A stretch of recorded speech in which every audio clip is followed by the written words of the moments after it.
Dia adalah teknokrat jenius yang dipaksa oleh sejarah untuk memimpin negara di masa paling genting. Dia adalah ilmuwan yang membuka pintu demokrasi di Indonesia. Ini adalah kisah Baharudin Jusuf Habibie, presiden dengan masa jabatan terpendek, namun meninggalkan warisan yang mengubah arah bangsa selamanya. Lahir di Parepare, Sulawesi Selatan pada 25 Juni tahun 1936. Habibie muda tumbuh dalam keluarga yang sangat menghargai pendidikan.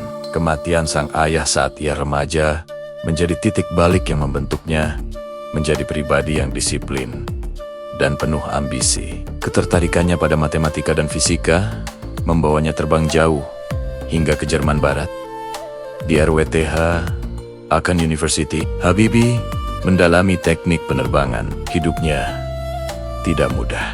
Ia harus bekerja sambilan untuk membiayai studi dan menghabiskan sebagian besar waktunya di laboratorium. Namun, kerja kerasnya terbayar lunas. Ia meraih gelar doktor dengan predikat summa cum laude dan menjadi pakar terkemuka dalam teori perambatan retak pada struktur pesawat, atau yang dikenal sebagai crack propagation. Temuannya ini sangat krusial untuk meningkatkan standar keselamatan penerbangan di seluruh dunia. Karirnya di industri dirgantara Jerman melesat, sebuah pencapaian langka bagi seorang ilmuwan dari negara berkembang pada masa itu. Pada awal tahun 1970-an, sebuah panggilan datang dari tanah air. Presiden Soeharto memintanya pulang untuk membangun industri strategis Indonesia selama lebih dari 2 dekade. Habibie menjabat sebagai Menteri Negara Riset dan Teknologi. Visinya jelas, Indonesia tidak boleh selamanya menjadi konsumen, tapi harus menjadi produsen teknologi. Di bawah kepemimpinannya, lahirlah berbagai perusahaan strategis. IPTN di bidang pesawat terbang, Pindad untuk persenjataan, PAL untuk industri maritim, hingga LEN dan INTI di sektor elektronika. Habibie memperkenalkan konsep leapfrogging technology, sebuah lompatan langsung menuju teknologi tinggi tanpa harus melalui semua tahapan industri konvensional. Puncaknya adalah pesawat N250 Gatotkaca, mahakarya yang menjadi simbol kebanggaan dan kemampuan teknologi bangsa.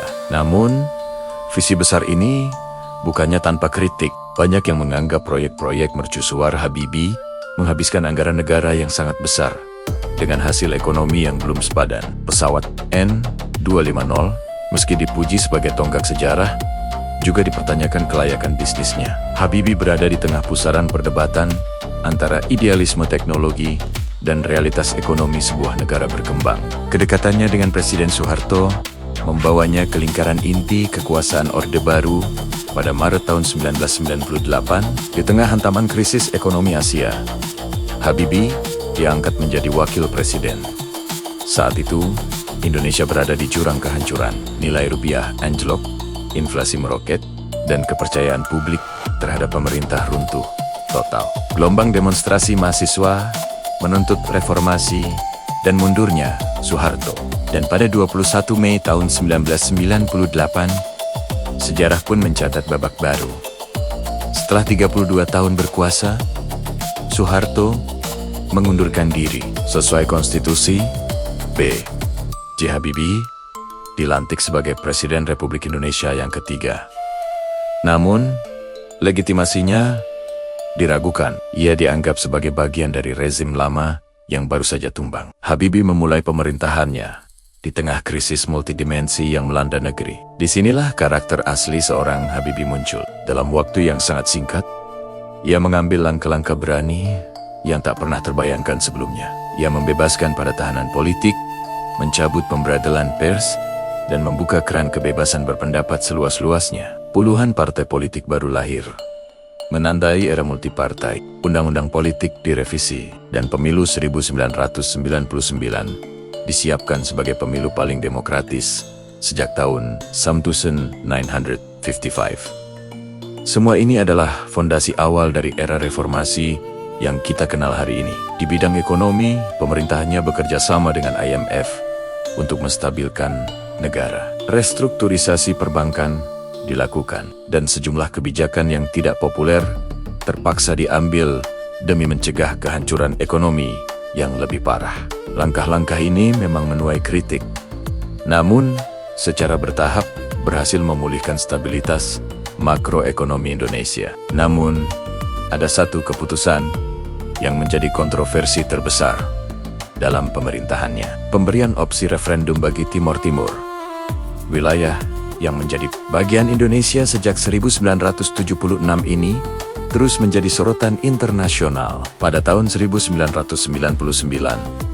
melalui jajak pendapat yang diawasi PBB, rakyat Timor Timur memilih untuk merdeka. Keputusan ini memicu kekerasan dan menjadi beban politik yang sangat berat bagi Habibie. Di dalam negeri, banyak elit politik dan militer menganggap langkah ini sebagai sebuah kesalahan fatal. Beban politik ini mencapai puncaknya pada sidang umum MPR bulan Oktober 1999. Habibie menyampaikan pidato pertanggungjawabannya sebagai presiden. Namun, laporan tersebut ditolak oleh MPR. Dengan lapang dada, ia memilih untuk tidak mencalonkan diri kembali dalam pemilihan presiden. Masa jabatannya hanya berlangsung sekitar 517 hari, salah satu yang terpendek dalam sejarah Indonesia. Namun, dampaknya luar biasa besar. Setelah tidak lagi menjabat, Habibie menjauh dari panggung politik praktis. Ia kembali ke dunia yang paling ia cintai, ilmu pengetahuan, pendidikan, dan keluarga bersama sang istri tercinta, Hastri Ainun Besari. Ia menjalani kehidupan yang lebih tenang. Kisah cinta mereka yang abadi, yang kemudian diabadikan dalam buku dan film Habibie dan Ainun, menunjukkan sisi lain dari seorang teknokrat yang selama ini dikenal kaku dan sangat rasional. Sisi humanis yang menyentuh hati jutaan orang. Baharudin Jusuf Habibie wafat pada 11 September tahun 2019 di Jakarta. Ia dimakamkan di Taman Makam Pahlawan Kalibata, berdampingan dengan sang istri. Warisannya tetap menjadi perdebatan hingga hari ini. Bagi sebagian orang, ia adalah seorang jenius yang mimpinya terlalu besar untuk bangsanya. Bagi Jing lain, ia adalah pahlawan demokrasi. Seorang pemimpin transisi yang berani mengambil risiko untuk menyelamatkan Indonesia dari kehancuran. B.J. Habibie menempati posisi yang unik dalam sejarah Indonesia. Ia bukanlah politisi murni, bukan pula seorang pemimpin populis.